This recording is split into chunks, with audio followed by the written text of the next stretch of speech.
Senta mabiro konyo chiwo sir ne jo-Kenya madhi manyo tije e pinje maoko kod mago maduogo pachoka kowuok tie pinje maoko oyaw ayanga e boma ma Eldoret e kaunti ma Uasin Gishu.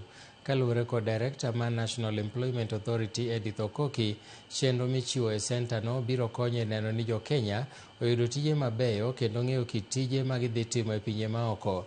Senta ma Eldoret no koro en senta mar 6 mar Kenya Labour Migration Resource Center, ma bende mamoko nitiere boma ma Nairobi, Thika, Machakos, Kisumu gi Mombasa. Kenyans have been very gullible, not because they did not have information, but simply because I want to believe that they believe that maybe government was not giving them enough information.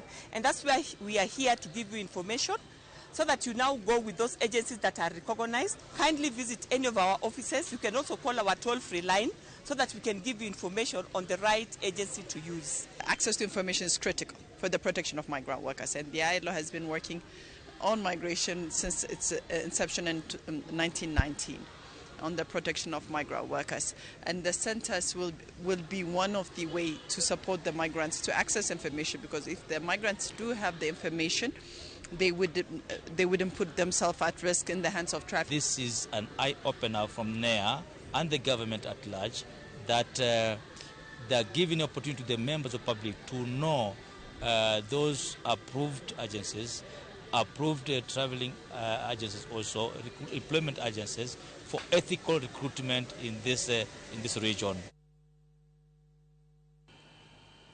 Kweth jogo Ramogi rorete migepe mopogore opogore kotelnegi kod jagoro e migawo mar arita kwe notimo limbe ka tich ma kaunti ma Kisumo kama ne gichuo wang'ie chenro mag dongruoge